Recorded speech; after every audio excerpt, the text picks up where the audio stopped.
My name is Rollin Schuster. I'm the managing principal of the Schuster Group and president and founder of TANGO.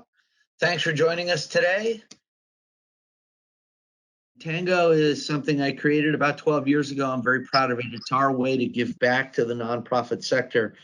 In essence, we're trying to help nonprofits thrive by creating scale. And we now have just shy of 1,400 nonprofit organizations that have joined TANGO, which represents about 160,000 people that work in the sector. That gives us a loud voice in the marketplace and enables us to do business a little differently in support of our nonprofit sector. Early on, I realized that there were other companies like the Schuster Group that had sort of a deep connection to the nonprofit sector and wanted to bend the way they do business to support the sector and sort of share our vision that we all can do well by doing good. And that's sort of our mantra. And we have 27 socially responsive partner firms that sit on our platform. And collectively, we're all delivering preferred services. So things like insurance and benefits at a proprietary discount.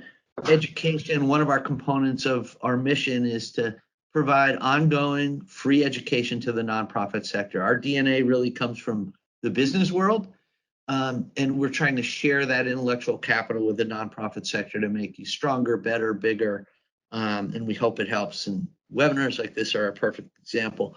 In fact, this year, I want to give a hats off to Rob Bloomstone, our director of marketing, as well as Joe Philippon, our marketing team. Collectively, we're probably on track to run 60, if not more, educational events this year, all for free, all for the nonprofit sector.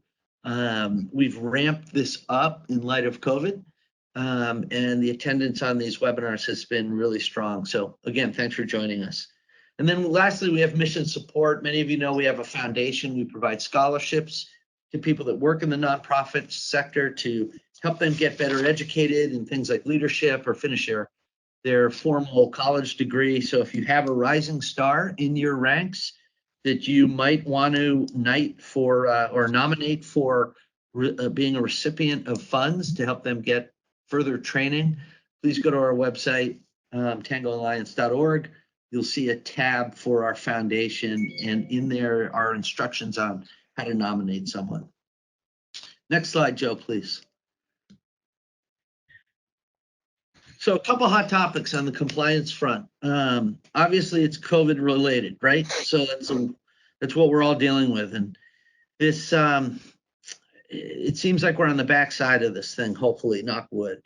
A lot of discussion around returning to work and how do we balance safety of our workforce with the economic reality that we all do have to come back to work in some form or fashion. Most of us probably on the phone have not stopped working. I know we haven't, albeit we've been working from home. So as we start to bring people back, there are some significant protocol around that. Connecticut, May 20th, is opening the doors for, as they call it, Reopen Connecticut. Mass is, for most industry, May 18th. I know we have some folks from New Jersey and New York on the call. Off the top of my head, I'm not sure what their posted return to work dates are, but every state is governing their own protocol with this. It's industry specific. I just pulled some points off of the office, and I encourage you to get your hands on the state published response. You'll see it on the left hand of this slide, Reopen Connecticut. Every state has a version of this. We're happy to send these out if anybody wants them. But continuing to work from home, in Connecticut, it's at a 50% capacity. So if you're used to having 100 people in your office, you can't have more than 50. Strict protocol on cleanings, work zones. Employers must provide PPEs.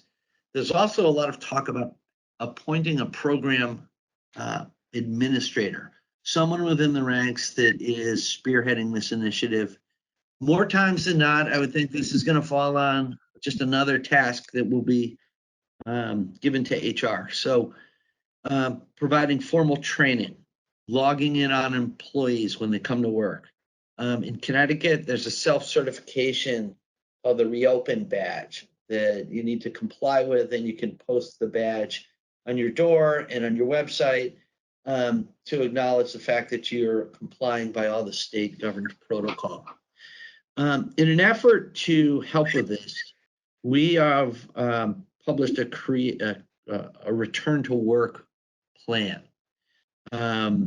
And we're happy. In fact, we will send this out to everybody that's on the call. And it's really just a roadmap of how to safely get everybody engaged. And it talks about complying with federal, state, and local regs, looking at your risks, controlling those risks, and monitoring results.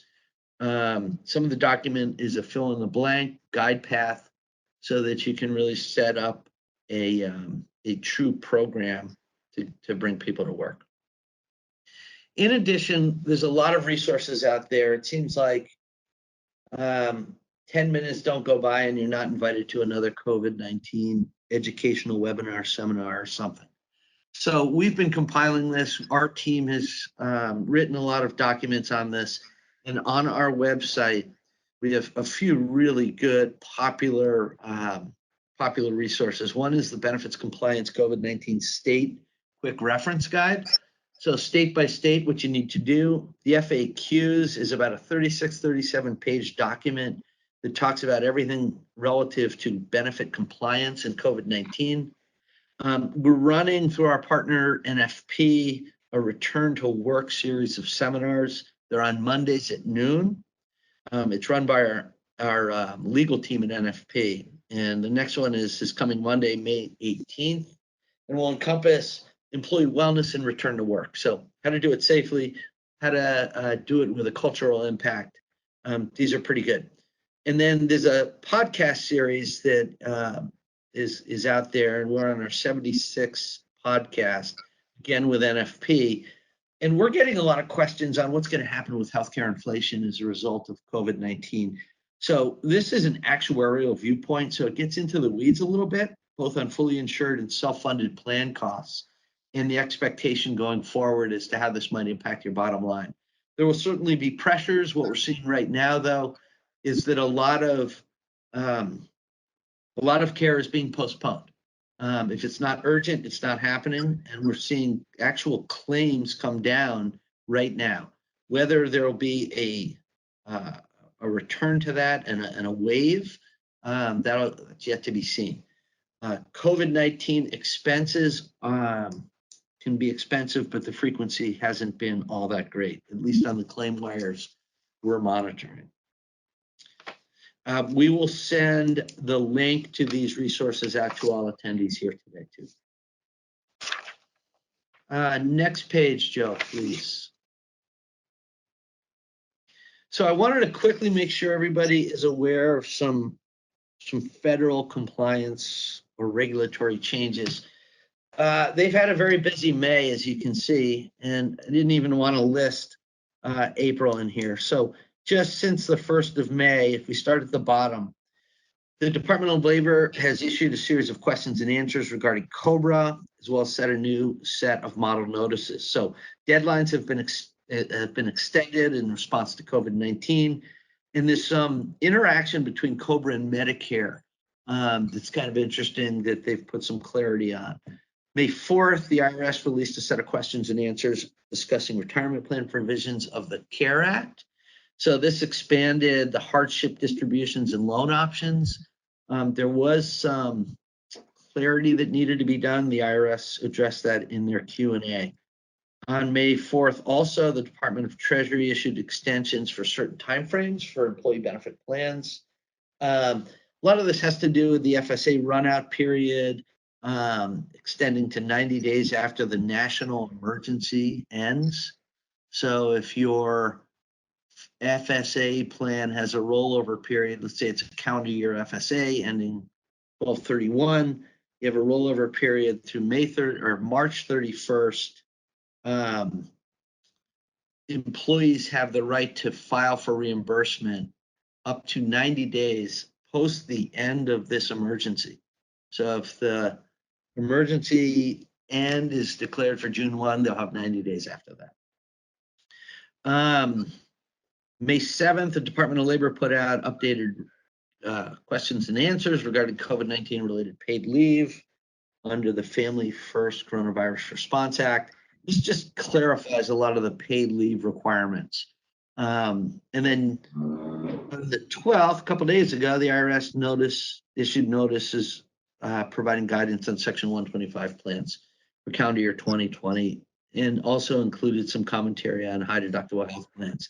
And essentially, they're just relaxing the rules for election changes as it relates to health plans and Section 1 covered under Section 125 plans. So, a lot going on as it relates to COVID-19. A lot of benefit changes that you're going to want to be aware of, and because it definitely impacts some of your employee populations. Again, this will be part of what we send out to you as a follow-up. There will be lots of detail if you're so interested, and you can find it all on our website as well. So, next slide, Joe.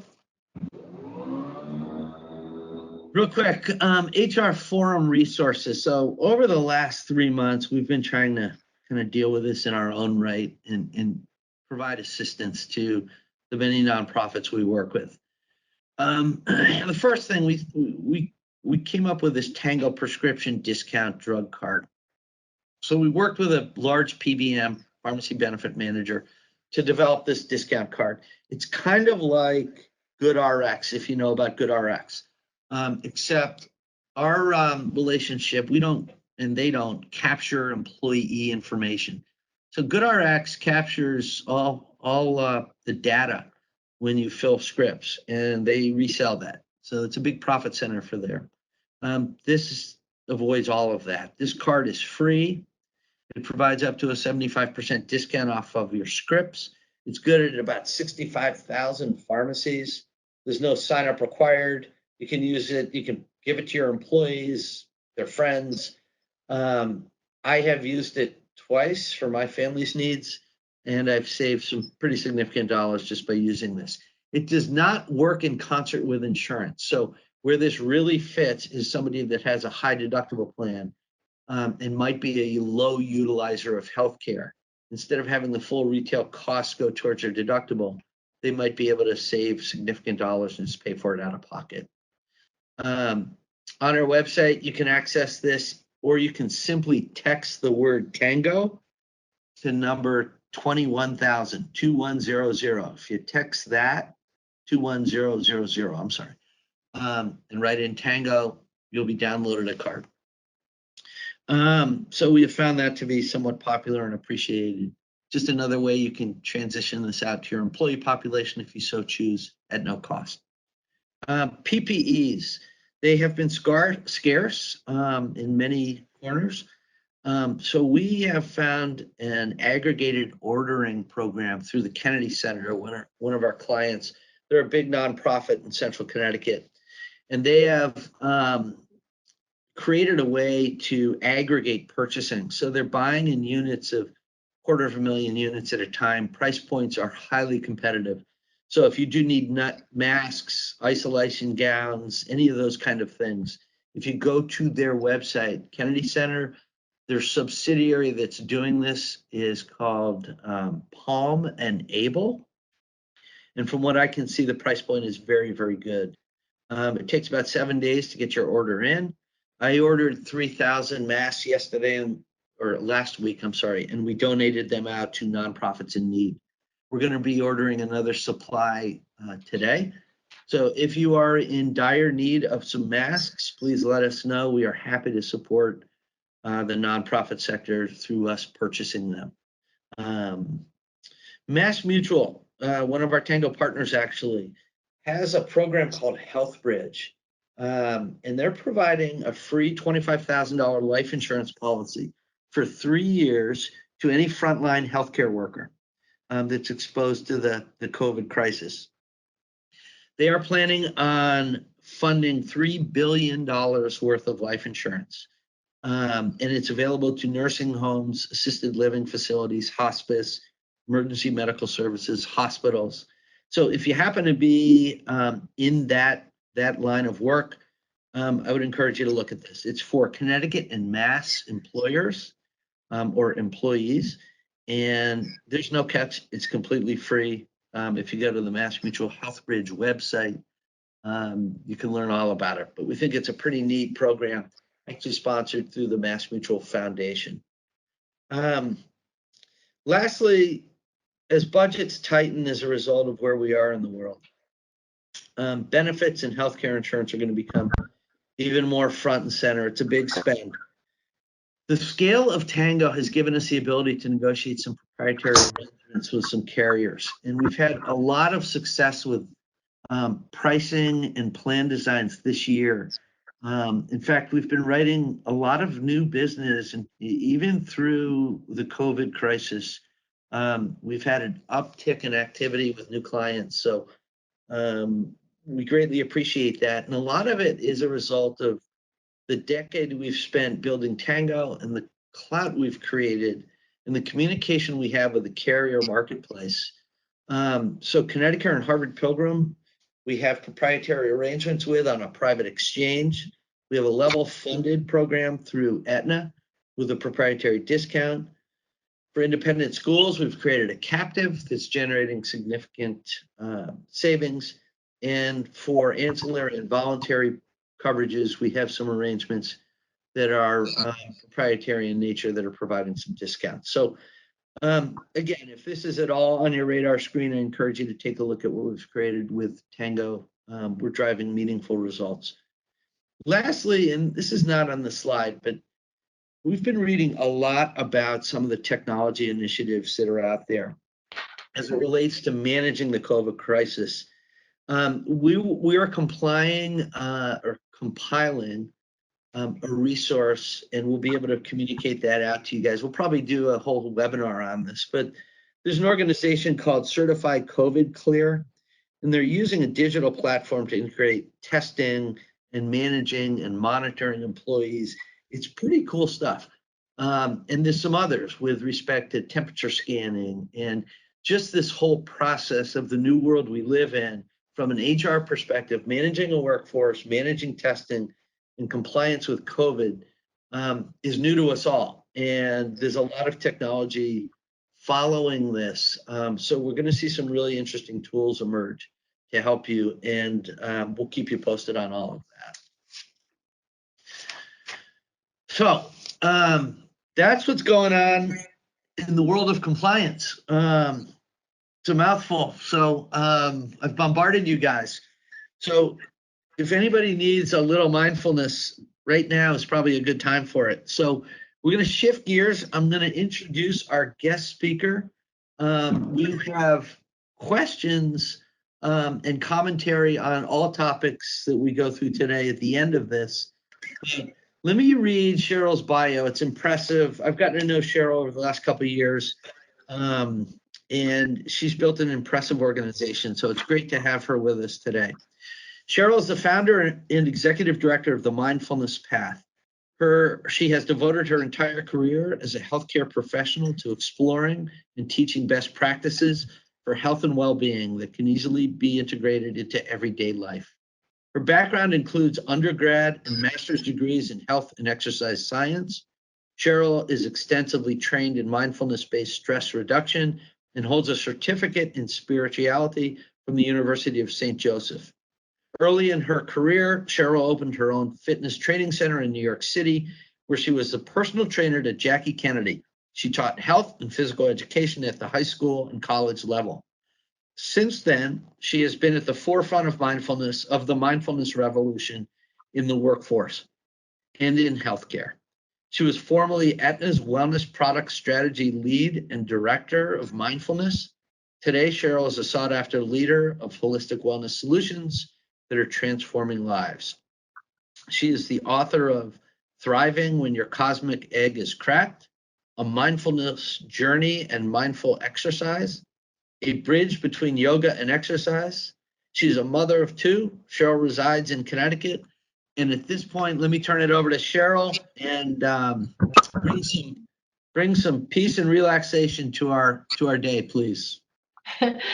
Thank you so much, Rollin, for having me, and a warm welcome and hello to everyone who has joined us here today. Really, it's so interesting. We've been talking about mindfulness. Well, I've been talking about mindfulness since 1996. I read a book called Wherever You Go, There You Are by Dr. John Kabat-Zinn, and it really did change my life and in a lot of ways, both personally and professionally. And I've always thought mindfulness was important, but I really believe today it's not a nice to have. It is essential to our health and well-being at work and in life, really. I'm trained in a program called mindfulness-based stress reduction. So when I talk about mindfulness, it's always through that lens. And while I have been extensively trained as a mindfulness teacher, it was really my personal journey with mindfulness that enabled me to survive through the most turbulent time of my own life. So I had a real life experience with seeing if this can really work. Back in 2001, my husband at the time was indicted for a number of white collar crimes. And it was truly, as a mother with two young children at home, it was such a shocking, embarrassing, shameful, horrifying time in my life. And it involved multiple losses in every area of my life. And financially, there was no divorce settlement, no child support, no alimony. I had to file for bankruptcy, and I sold anything that I had of value to survive and take care of my children. And looking back, I'm thinking, wow, did that really happen in this lifetime? um, I believe that even when we're going through crisis, that it is possible to go through that with a sense of stability. And I would say that even though I drew upon my whole background, which has always been in health and wellness and well-being, that it was my mindfulness practice that helped me to know what to do in any given moment. It's not like I could sit around meditating and checking out all day. I had some serious problems to have to solve. And pretty much every day I woke up completely overwhelmed. And again, it was my mindfulness practice that helped me to break it down and not freak out and say, okay, how am I going to address this? What's the one thing I have to do right now? And try to have the clarity to make the many decisions that I had to make. And since then, as Rollin had mentioned, I wrote a book called Thriving When Your Cosmic Egg is Cracked. And a lot of times people will ask me, what is a cosmic egg? And so, very simply, our cosmic egg is really our world as we know it, life as we know it. And I think it's part of the human journey. I bet that most everyone could think of a time where you've gone through some significant change or loss that you did not ask for, that has rocked your world, that has caused your cosmic egg to crack. We can all relate to that. I think it's part of the human journey. And so, when I think about where we are today, with COVID-19, our collective cosmic egg has been cracked.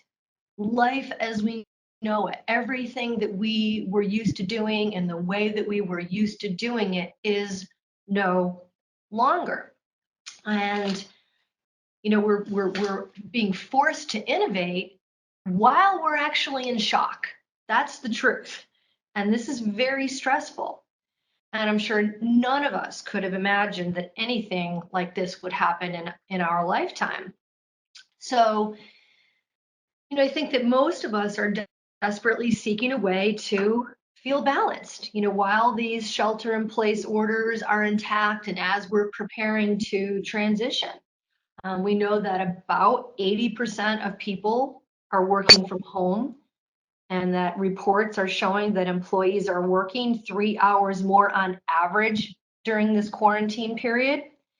And many, many people are doing this for the first time while their children are at home. We also know that COVID-19 worsens mental health conditions, and it also raises the risk for those with underlying health conditions like diabetes and heart disease. So now more than ever, empowering ourselves and our people with new skills to reduce anxiety and build resilience it's critical for maintaining employee health, as well as for creating any sense of workplace well-being during these times of uncertainty. I truly believe, again, because I've experienced this in my own life, and I've seen many, many people adopt mindfulness practices to overcome the stress that they're facing. So I really believe that mindfulness can illuminate our pathway to a higher way of engaging in all aspects of life as we move forward. So I guess maybe to take a step back and level set, let's talk a little bit about what mindfulness is. And on the next slide, I have a definition that I'd like to share with you. So mindfulness is a particular way of engaging in life. That's mindfulness with a capital M. It's about cultivating awareness in the present moment. And it's about noticing whatever is happening within us and around us, and doing this with an attitude of openness and curiosity and even kindness.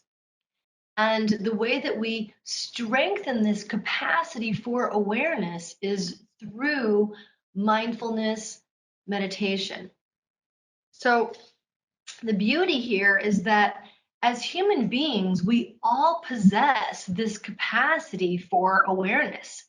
It's truly an innate part of being a human being. It's just that it's something that in our upbringing and the way that we traditionally learn, it's not something that has been cultivated.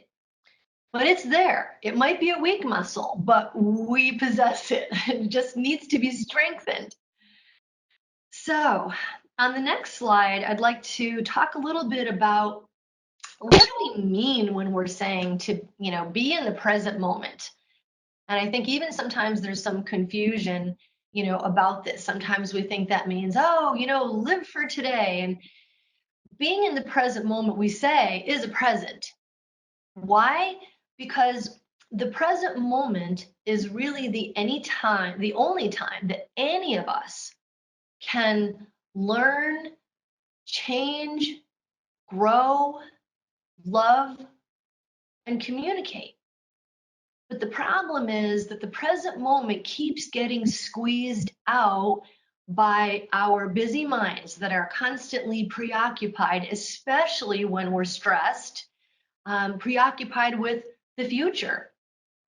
And we're thinking thoughts, we're worrying, probably spending a lot of energy worrying about a lot of things that probably will never happen, but that's what the mind does. When we get into fight or flight mode, like most of us are in right now, the mind gets very busy. We're worrying about the future. We're trying to plan short term, long term, and we also think about the past, so the mind is maybe, rehashing the past and playing old tapes, or we're rehearsing the future and wondering what's going to happen. So this flipping and flopping from the future and the past back and forth can be exhausting. And that's really the opportunity for us to learn, how do I get myself to be here now? And mindfulness, of course, is much more than just paying attention to the breath, but that is exactly where we start. if we want to bring all of our attention to the present moment, we stop. We stop whatever we're doing. And we put our 2 feet on the ground. We bring our attention to the breath.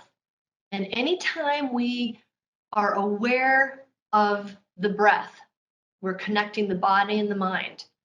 And this has the opportunity to get us out of what we call fight or flight mode and get us back to rest and digest, where we're more calm and can see clearly and feel that sense of balance.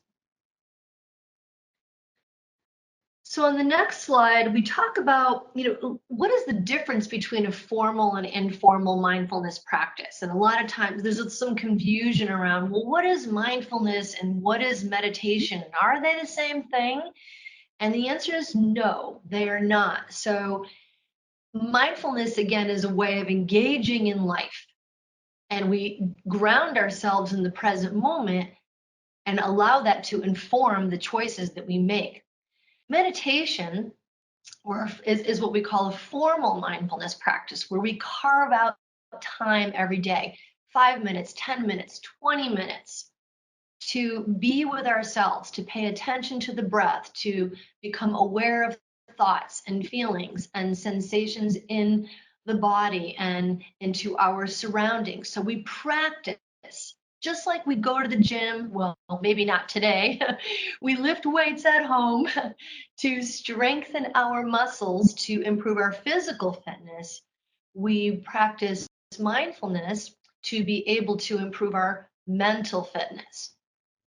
So this is having this formal practice, this meditation practice, helps us to bring mindfulness into the moments of the day.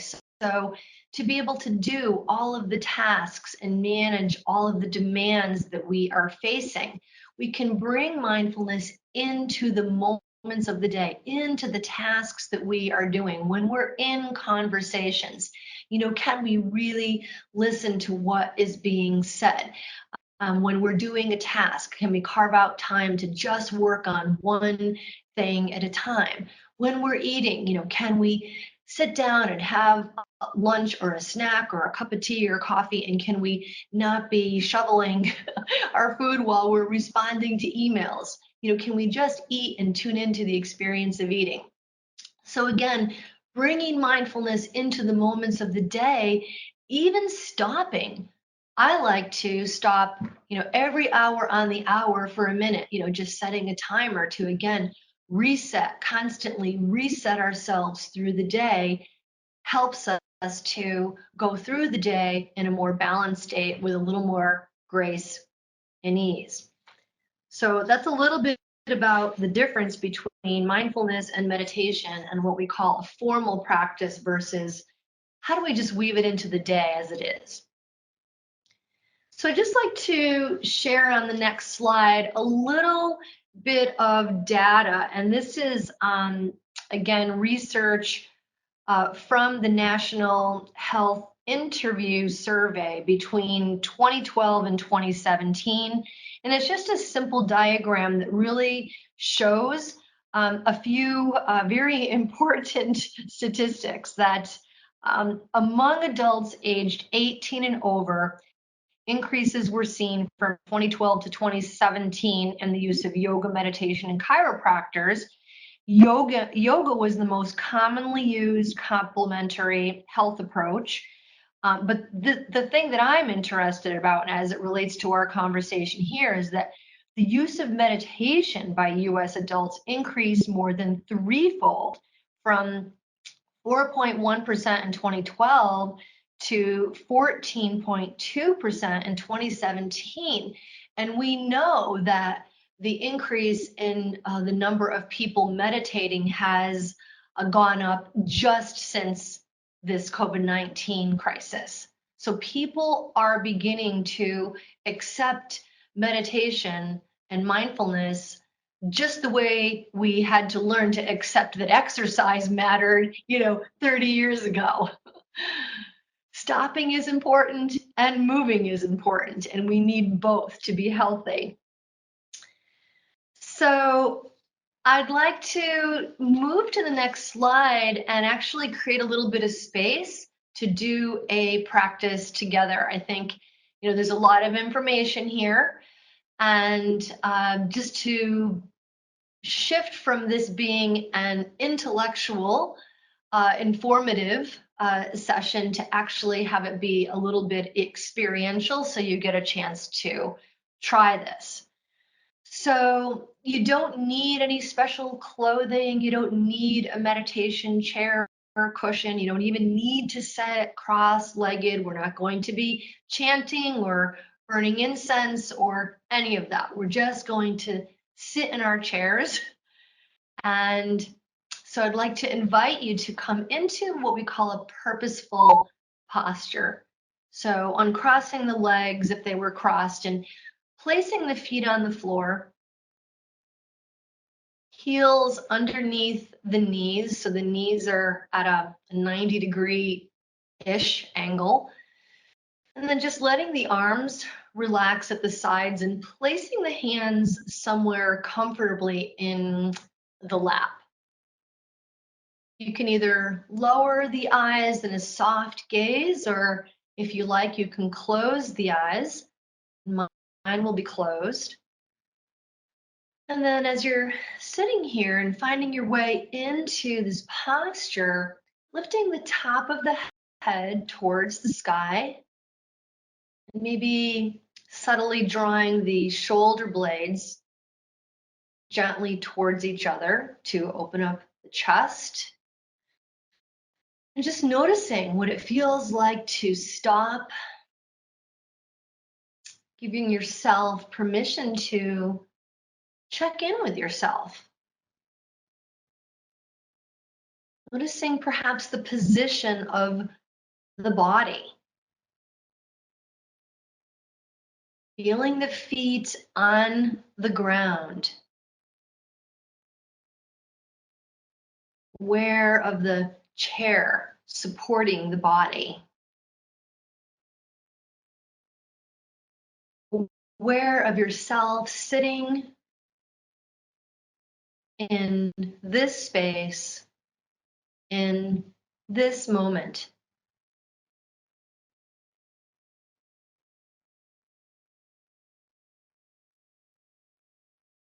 And as you're doing this, you might hear sounds coming from within your room or outside of the room or outside your window.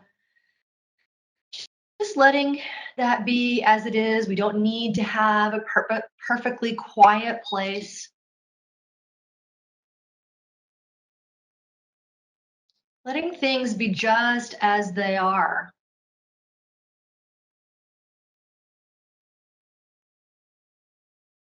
And finding your way now to the breath. Just noticing that you're breathing. There's no need to change or manipulate the breath in any way. We're just starting to follow the breath in and follow the breath out.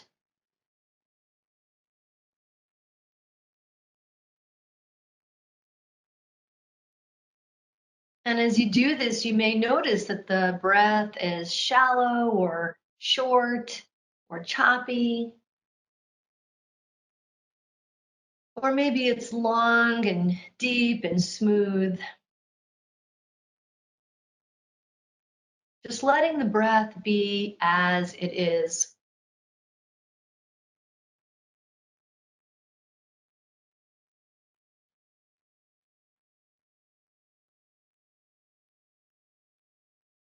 Noticing where you feel the body breathing. You might notice the air moving in and out at the nostrils.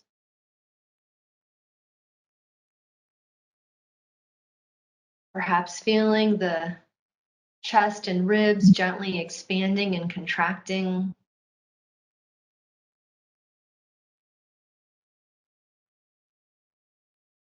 Maybe even feeling the abdomen rise and then sink.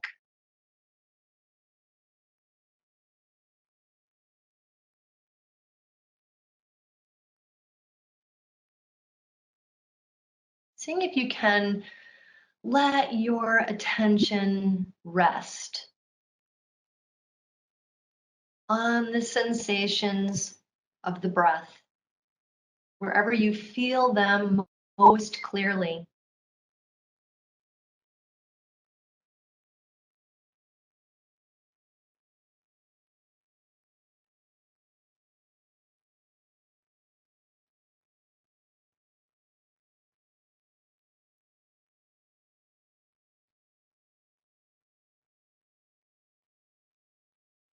And as you're sitting here with the attention on the breath, you may notice that the mind is busy.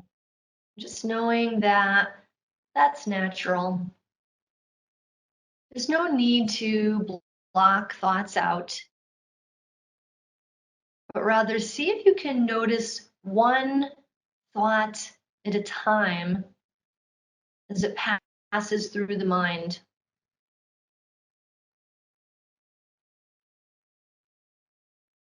Notice a thought, let it go, and then bring the attention back to the breath, back to home base.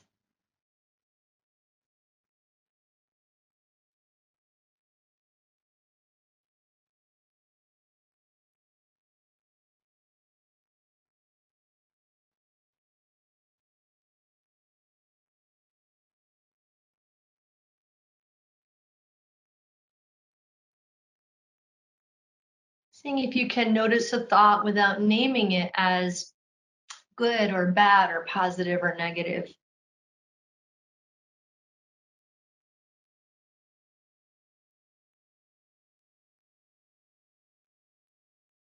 Just notice it, release it, and escort the attention back to breathing in and breathing out.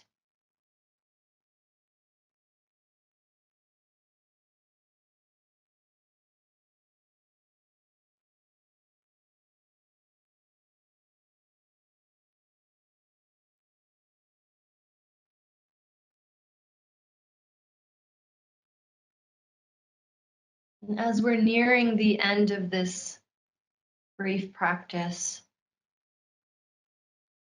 following 3 more full cycles of the breath, being as present as is possible for each one.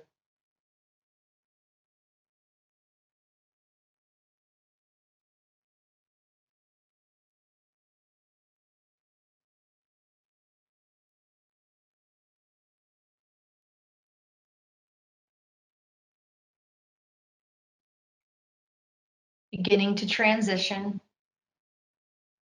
And as you do this, remembering this place of awareness is always available to you because it's within you. So as you feel ready, allowing the eyes to open if they were closed, reacquainting within your space, and noticing how you feel right now. Thank you so much for that practice.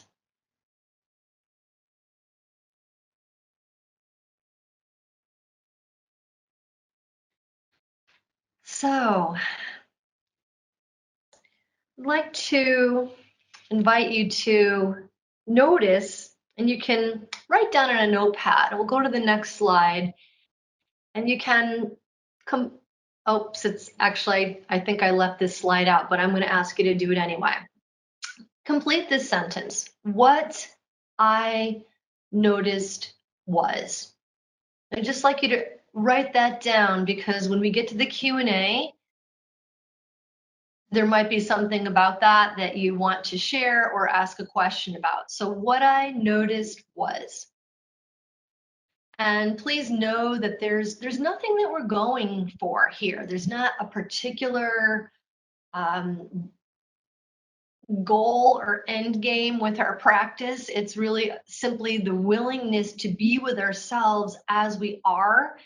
And as we do this, we get to know ourselves better. And so it's very important to give ourselves the opportunity to tune into what our direct experience with our meditation practice was. So what I noticed was, if you can just jot that down and save it for later.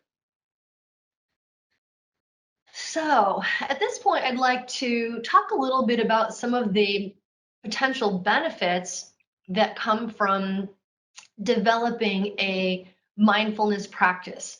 You know, just the way we talk about the benefits of exercise, that if you want to strengthen your heart, then you walk every day or do some kind of cardiovascular exercise, right? Well, if we want to strengthen our awareness, then we do what we just did, a formal mindfulness practice. And if that becomes a habit and that becomes our way of living, then there are lots of potential benefits. First of all, just getting through the day and being safe and moving about the day and driving our cars and whatever it is that we're doing it more safely. And we also know that from a physical perspective, that mindfulness helps people who are managing any type of chronic pain, because over time, mindfulness can change our relationship with pain as we tune into the body. And mindfulness can inform other healthy habits, as I was talking about exercise, you know, really tuning into the body and bringing mindfulness into the experience of eating and doing a practice before bedtime so we can sleep at night. And over time, this lowers our blood pressure and our resting heart rate. From an emotional perspective, mindfulness helps us to ease anxiety and to cultivate resilience. You know, when we're sitting there in practice, we didn't do this today because I just did a brief practice, but if we were there for a longer period of time, I would invite us to do a practice where we tune into emotions. And a lot of times when we're feeling stressed and overwhelmed, you know, we don't want to pay attention to how we're feeling because we're afraid we're going to be overcome by, you know, these negative emotions, you know, like fear and anxiety and anger and grief. And so with mindfulness practice, we learn how to work with strong negative emotions. And as we develop our capacity to do that, we start to trust ourselves that we really do have within us what we need to weather these stormy times. And, you know, that improves as we get to know ourselves better, it improves our emotional intelligence. We're able to develop more compassion for ourselves and for each other. From a mental perspective, with regular mindfulness practice, we are able to more clearly see what our priorities are. When we're stressed, everything looks like a fire that needs to be put out, right? But with mindfulness practice, we're able to focus better, we can manage distraction, and we can actually even change part of the brain, the anterior cingulate cortex, which is responsible for being able to think out of the box. We're all solving a lot of problems right now, and we need to be able to quickly shift from plan A to plan B to plan C because we're all learning now. And so mindfulness practice helps this part of the brain that's responsible for creativity and nimbleness. And from a social perspective, with all of this social distancing, we are starving to feel connected to each other. And so, you know, while we're doing this virtually, as Rollin said, we can't hug and shake hands and greet each other the way we normally do, but we can offer our presence.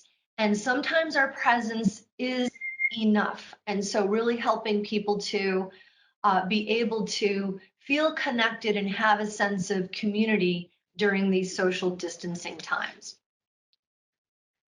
So at this point, I'd like to open it up for questions that you may have. And it could be really anything from your personal practice to really anything. So I welcome your thoughts, questions, comments about mindfulness and meditation, how it can help us and its relevance at work and in life today. Thank you, Cheryl. This is Rob, and if anybody would like to, send in a message, there's actually a chat. You can send it in at the bottom right of your bottom right corner of your screen. There should be a chat box. Hey, Cheryl, it's Rollin. I'll just comment and say what I noticed was that, my life is go, go, go, go, go. And I followed your practice, and I don't do this stuff. So this is completely foreign to me. But I was amazed at how quickly I felt different and relaxed. And maybe it was your voice and the coaching, but just I don't take time to stop and do anything like that ever. And it was pretty cool. So thank you. Thank you, Rollin. Two things. It's counterintuitive, right? When we have a list that's a mile or more long, we're not thinking of stopping. It doesn't make sense with everything I have to do. How is stopping going to help me? And the truth is that when we give ourselves, even if they're short breaks like we just did, a chance to gather ourselves up, that we can go with greater clarity and more effectiveness because we're able to think straight. And the other thing I'll say is that, in the beginning, for sure, it is really helpful, practically impossible to meditate just with yourself because mindfulness practice is an awareness practice and there's a particular skill that we're actually developing. And so using a mindfulness tool so you have someone's voice guiding you is actually critical in the beginning. Eventually, you wouldn't need that, but it's very helpful so that we learn how to be with ourselves when we do stop.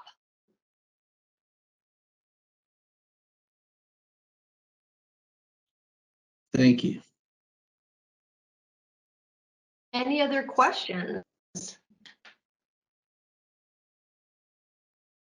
Everybody's so relaxed and at peace that it worked wonderfully. All right. If I don't see any questions, I think just out of respect of everyone's time, we should maybe continue to move on. Cheryl, that was great. Thank you so much. Really appreciate it. We will Thank you so much for having me, Rollin. And again, if anybody would like to continue this conversation, please feel free to reach out to me at themindfulpath.com. Thanks so much. Bye, everyone. We'll relay your contact information out to all the attendees so they have it too. So in usual format with the HR Forum, we offer up peer-to-peer conversation, and we have a couple questions that have been posed to the community here at large. So I'm going to read them and we'll wait for commentary. So the first one is, are residential agencies on a hiring freeze due to COVID-19? If not, what is your recruiting and hiring procedures during COVID-19? So if anybody would like to comment on that, you're welcome to turn off your mute and enlighten us all.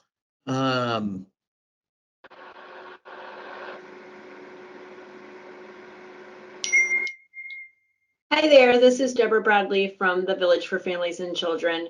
Our residential facilities, we're still hiring. Our staff is working. We're doing normal hiring practices. We are virtually onboarding new hires and getting them acclimated and over to the residential programs for training and on-site training and shadowing. Deborah, that's awesome. That's not an easy task in this environment. So well done. Any other comments on that?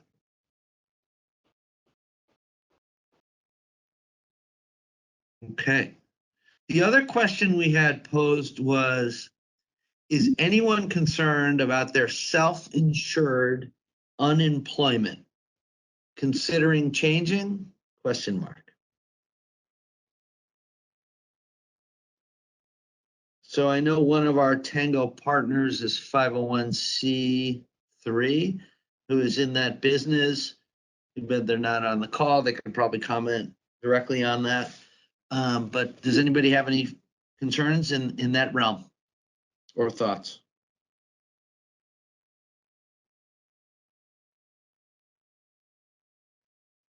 I know peer-to-peer is hard on Zoom meetings, so. Okay. Does anybody have any other questions? Anything anybody wants to voice before we get off today? Are there any suggestions for further webinars? Anything you guys want to talk about? Because we definitely want these sessions to be meaningful for all of you, and we get our best ideas from our friends and clients. So please speak up if you have some ideas that we might be able to either get speakers for or a topic that you'd like us to address.